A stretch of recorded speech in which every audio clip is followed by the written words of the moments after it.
आप सभी। मुझे आशा है कि आप सभी अच्छे और खुश होंगे। चलिए आज हम पढ़ते हैं पाठ 18 स्वामी विवेकानंद। करते हैं इसकी शुरुआत। स्वामी विवेकानंद ने देश विशेष में भारतीय संस्कृति एवं सभ्यता का प्रचार किया। अल्पायु में ही अपने ज्ञान एवं आदर्शों से इन्होंने संपूर्ण संसार को प्रभावित किया। इन्होंने शिकागो में अंतर्राष्ट्रीय धर्म सम्मेलन में अपने व्याख्यान से समूचे संसार को चमत्कृत कर दिया था। प्रस्तुत पत्र भी स्वामी विवेकानंद जी द्वारा ही लिखा गया है। संयुक्त राज्य अमेरिका, ग्रीष्मकाल 1894। प्रिय शशि, तुम्हारे पत्र से सब समाचार विदित हुए। रामकृष्ण महोत्सव बड़ी धूमधाम से समाप्त हुआ।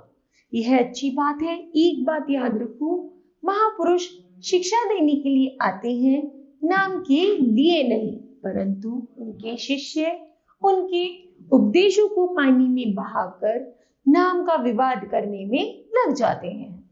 तारक दादा की बात चेन्नई में सबको मालूम हो गई। वहां के लोग उनसे बहुत प्रसन्न हैं। तारक दादा, तुम अगर कुछ दिन चेन्नई में जाकर रहो तो बड़ा काम हो। तन मन से काम में लग जाओ। गप्पे लड़ाने और घंटी हिलाने का जमाना गया। मेरे बच्चे समझे, अब काम करना होगा। निरंजन ने लाटू के लिए गर्म कपड़े मांगे हैं।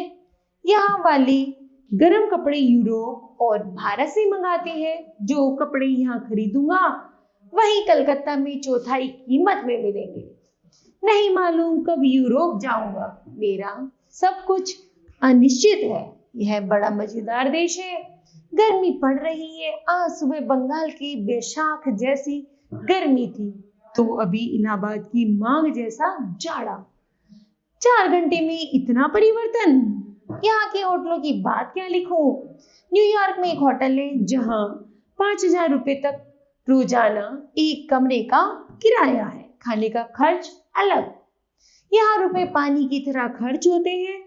मैं शायद ही कभी किसी होटल में ठहरता हूँ। जहाँ कहीं जाता हूँ लोग मुझे खुले हृदय से अपने घर में अतिथि बना लेते हैं। शिकागो में हेल का घर मेरा केंद्र है।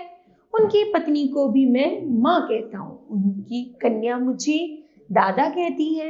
ऐसा महापवित्र दयालु परिवार मैंने दूसरा नहीं देखा। अगर खबर मिली कि एक गरीब फला जगह कष्ट में पड़ा हुआ है तो बस ये स्त्री पुरुष चल पड़ेंगे उसे भोजन और वस्त्र देने के लिए। ये लोग गर्मी में घर छोड़कर विदेश अथवा समुद्र के किनारे चले जाते हैं। बाकी सब बातें जिस तरह अंग्रेजों में दिखाई पड़ती है वैसी भी यहाँ भी है। पुस्तकें आदि है सही, परंतु कीमती बहुत ज्यादा है। यहाँ वाले वस्त्र आदि का उत्पादन नहीं करते। ये कल औजार आदि बनाते हैं और गेहूं, रूही आदि पैदा करते हैं, पर बस यहाँ सस्ते समझो। यहाँ फल कई प्रकार के मिलते हैं। केले, संतरे, अमरूद, सेब, बादाम, किशमिश, अंगूर खूब मिलते हैं। अनानास भी बहुत है, परंतु आम, लीची नहीं मिलते।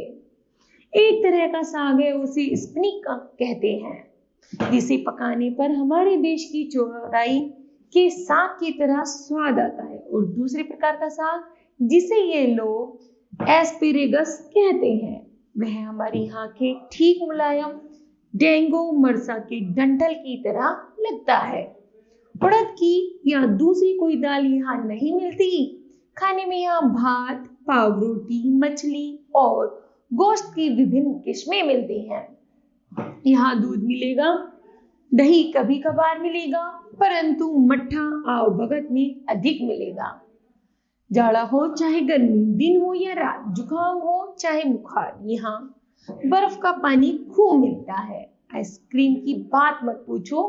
तरह तरह के आकार की बेशुमार नियाग्रा 7-8 बार तो देख चुका। निसंदेह बड़ा सुंदर है, परंतु जितना तुमने सुना है उतना नहीं। मुझे अधिक पत्र लिखने का विशेष अवकाश नहीं मिलता। जहां तक व्याख्यान आदि का प्रश्न है उन्हें लिखकर नहीं देता, बस खड़ा हुआ और कह चला। हमें समाज में, संसार में चेतना का संचार करना होगा। सुस्ती छोड़ो और कमर कसकर खड़े हो जाओ, जागो और जब तक लक्ष्य तक न पहुंच जाओ ना रुको।